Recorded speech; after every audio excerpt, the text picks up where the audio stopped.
সবজি দিয়ে কত সুন্দর ঝরঝরে সাবুদানার পোলাও করবেন, আসুন আপনাদের আজকে আমি ওটা শিখিয়ে দিই।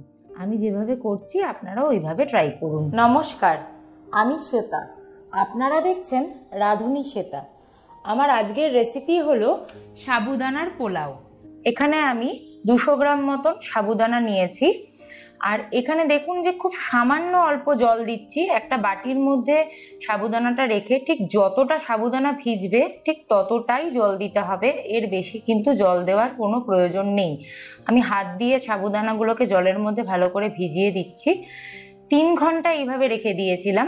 3 ঘন্টা রাখলে এরকম ঝরঝরে সুন্দর হয়ে যাবে। আর একটা দানা টিপেও আপনারা দেখতে পারেন যে ওটা কিন্তু একদম জল সোক করে সুন্দরভাবে ওটা নরম হয়ে গেছে। সবজির মধ্যে আমি প্রথমেই গাজর কুচি করে নিচ্ছি। গাজরের খোসা ছাড়িয়ে গাজরগুলোকে যতটা ছোট ছোট করে কুচি করা যায় ভালো হয়। আপনারা চাইলে পাতলা পাতলা করে স্লাইসও করতে পারেন, তা যেরকমভাবে আপনারা চাইবেন সেই রকমই দিতে পারেন। আমি এখানে গাজর, বিনস আর ক্যাপসিকাম নিয়েছি। বিনসগুলোকেও ছোট ছোট করে একদম কুচি করে নিয়েছি। আর একটা ক্যাপসিকাম নিয়েছি, ক্যাপসিকামগুলোকেও একদম ছোট ছোট করে কুচি কুচি করে নিয়েছি। ক্যাপসিকামের ভিডিওটা কিন্তু এখানে একটু মিসিং আছে, সেটা পরে যখন আমি অ্যাড করব তখন দেখলেই আপনারা বুঝতে পারবেন। বিনসগুলোকে এইভাবে ছোট ছোট করে কুচি কুচি করে কেটে নিয়েছি। আচ্ছা, এক্ষেত্রে কিন্তু চাইলে অনেক সময় আলু দেওয়া যায়, যদি সেটা চান ব্যবহার করতে পারেন। 1 মুঠো চীনা বাদাম নিয়েছি, এটা কিন্তু অবশ্যই নেবেন। আর এটা মিক্সারে একবারই ব্লেন্ড করবেন, এমনভাবে ব্লেন্ড করবেন যাতে আমি দেখাচ্ছি ভিডিওতে, দেখুন, যাতে এই যে দানা দানা পোর্শনটা যেন থাকে। একদম মিহি গুঁড়ো কিন্তু করলে এটা ভালো লাগবে না। এটা যখন সাবুদানার ওপরে ছড়িয়ে দেব, এটা খেতে কিন্তু ভীষণ টেস্টি হয়। এই চীনা বাদামের পোর্শনটা কিন্তু একদম স্কিপ করা যাবে না। গ্যাস জ্বালিয়ে কড়াইতে আমি 2 চামচ মতন তেল দিয়ে দিলাম। তেলের পরিবর্তে আপনারা চাইলে ঘিতেও কাজু কিশমিশটা ভেজে নিতে পারেন। কাজু কিশমিশটা খুব ভালো করে ভেজে তুলে নেব প্রথমে আমি একটা পাত্রে। গ্যাসের ফ্লেমটা কিন্তু অবশ্যই একটু কম করবেন। এখানে দেখুন কাজু কিশমিশ ভাজতে ভাজতে যখন আমি তুলেছি, একটা সময় দেখতে পারবেন যে কিশমিশটা একটু বেশি ভাজা হয়ে গেছে। এই অবস্থাতেই তুলে ফেলতে হবে। আর গ্যাসের ফ্লেমটা যদি মনে হয় যে খুব বেশি হাই হিট হয়ে যাচ্ছে, বন্ধ করে দিতে পারেন। আমি সেটা করতে পারিনি বলেই এরকম কালার এসে গেছে। তো এটা কোনো অসুবিধা নেই, খেতে ভালোই লেগেছে। তো ওখানে আমি আরেকটু তেল অ্যাড করে দিলাম। ঘিটা আমি একদম শেষে দেব, এই সময় চাইলে আপনারা ঘি অ্যাড করে দিতে পারেন। তেলটা খুব ভালো করে গরম হয়ে যাবে। ওখানে মোটামুটি 4 থেকে 5 টেবিল চামচ মতন তেল আছে। তখন আমি এই গরম মশলা যে গোটা নিয়েছি, দারচিনি, 3টে এলাচ, সেটা তেলের মধ্যে ছেড়ে দিলাম। এই গরম মশলা ফোড়ন দেওয়ার সময় গ্যাসের ফ্লেমটা কিন্তু কম করে দিতে হবে। 2টো তেজপাতা আর একটা শুকনো লঙ্কা মাঝখান থেকে ভেঙে আমি তেলের মধ্যে দিয়ে দিলাম।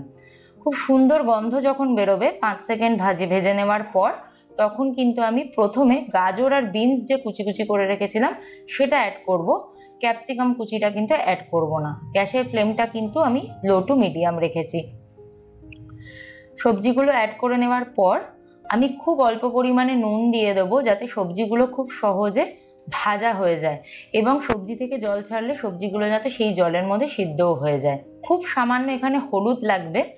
চাইলে আপনারা সাদা পোলাও ব্যবহার করতে পারেন, কিন্তু হলুদটা দিলে একটা দেখতে সুন্দর লাগে। 1/2 চা চামচ মতন হলুদ দিয়েছি আর 1 চা চামচ মতন আদা বাটা বা আদা গ্রেট করে এখানে দিতে হবে। আমি এখানে আদা গ্রেট করে এখানে 1 চা চামচ মতন ব্যবহার করেছি। খুব ভালো করে এটা সবজির সাথে মিশিয়ে নিতে হবে। তারপরে এটা ঢাকা দিয়ে কিছুক্ষণের জন্য রেখে দিতে হবে, মোটামুটি 3 থেকে 4 মিনিট। ততক্ষণের মধ্যে আপনার গাজর আর বিনস একদম সিদ্ধ হয়ে যাবে আর সুন্দরভাবে ভাজা ভাজাও হয়ে যাবে। ফিরে এলাম 3-4 মিনিট পরে। ঢাকা খুলে দেখিয়েও দিচ্ছি যে কীরকম সবজিটা, দেখতেই পাচ্ছেন একদম মজে গেছে। গাজরগুলো আর বিনসটাও কিন্তু খুব সুন্দরভাবে সিদ্ধও হয়ে গেছে। আমি খুন্তি দিয়ে কেটেও সেটা আপনাদের দেখাচ্ছি, দেখলেই বুঝতে পারবেন। এইবার কিন্তু দিয়ে দিতে হবে ক্যাপসিকাম কুচি। ক্যাপসিকাম কুচিটা এই সময় দিয়ে খুব বেশি নাড়ানোর দরকার নেই, তাহলে ক্যাপসিকামের ফ্লেভারটা নষ্ট হয়ে যায়। একটা ক্রাঞ্চি ফ্লেভার থাকলে খুব ভালো লাগে খেতে। মোটামুটি 3 থেকে 4 মিনিট মতন নাড়িয়ে নেওয়ার পর গ্যাসের ফ্লেমটা কম করে নিয়ে এবার আমি সাবুদানাটা মিশিয়ে দিচ্ছি। এই সময় কিন্তু গ্যাসের ফ্লেমটা অবশ্যই কম করবেন, নয়তো নিচটা ধরে গেলে কিন্তু রান্নাটা একদম বাজে হয়ে যাবে খেতে। সাবুদানাটা এর মধ্যে দিয়ে দিলাম আর কিছু কুচানো লঙ্কা রেখেছিলাম 3-4টে, সেই লঙ্কা কুচি দিয়ে দিলাম। আর যে চিনেবাদামটা আমি গুঁড়ো করে রেখেছিলাম সেটাও কিন্তু এই সময় ছড়িয়ে দিতে হবে। আচ্ছা, যেহেতু এটা পোলাও তাই একটু মিষ্টি হবে, 2 চা চামচ মতন চিনি আমি রেখেছিলাম, সেটা আমি দিয়ে দিলাম। আপনারা যদি মনে করেন কম মিষ্টি খাবেন তাহলে দিতে পারেন, কিন্তু আমি যে পরিমাণ সাবুদানা ব্যবহার করেছি 200 গ্রাম মতন, তাতে কিন্তু 2 চামচ চিনিটা লাগে। চাইলে বেশিও দেওয়া যেতে পারে, খেতে কিন্তু দারুণ টেস্টি হয়। এইভাবে কিন্তু গ্যাসের ফ্লেমটাকে কম করে খুব সুন্দর করে এটা হালকা হাতে এরমভাবে নাড়িয়ে নিতে হবে। আমি এই সময় কিন্তু একটু টেস্ট করে দেখলাম যে আমার আরও একটু নুনের পরিমাণ লাগবে, তাই আমি কিন্তু আমার স্বাদ মতো নুন দিয়ে দিলাম। আপনারাও কিন্তু আপনাদের স্বাদ মতো নুন, ঝাল, মিষ্টি সব ব্যবহার করবেন। নুনটা দিয়ে দেওয়ার পর খুব ভালো করে এটা মিক্স করে নিলাম। এটা কিন্তু আর খুব বেশি নাড়ানোর দরকার নেই, এটা কিন্তু জলে যতক্ষণ ভিজেছে ততক্ষণে কিন্তু সাবুদানাটা অলরেডি সিদ্ধ হয়েই আছে, গ্যাসের ফ্লেমটাও কম আছে, আমি সেটাই আপনাদের দেখিয়ে দিলাম। এবার যে ঘি রেখেছিলাম, আপনাদের বললাম যে লাস্টে আমি ঘি দেবো, 1 চামচ মতন ঘি দিয়েছি। এই সময় ঘিটা দিলে কিন্তু খুব সুন্দর গন্ধটা বেরোয়। যদি আপনারা তেলে প্রথমে ঘি দেন, এই সময়ও কিন্তু একবার একটু ঘি দিয়ে দেবেন। আর ভেজে রাখা কাজু আর কিশমিশটা উপর থেকে ছড়িয়ে দিলাম। আচ্ছা, ঘি, কাজু, কিশমিশ দিয়ে কিন্তু খুব বেশি নাড়ানোর দরকার নেই, জাস্ট 1-2বার এইভাবে মিশিয়ে নিলেই এটা কিন্তু খুব সুন্দর টেস্ট হয়ে যাবে। এই সময় কিন্তু গ্যাসের ফ্লেমটাকে বন্ধ করে দিলাম।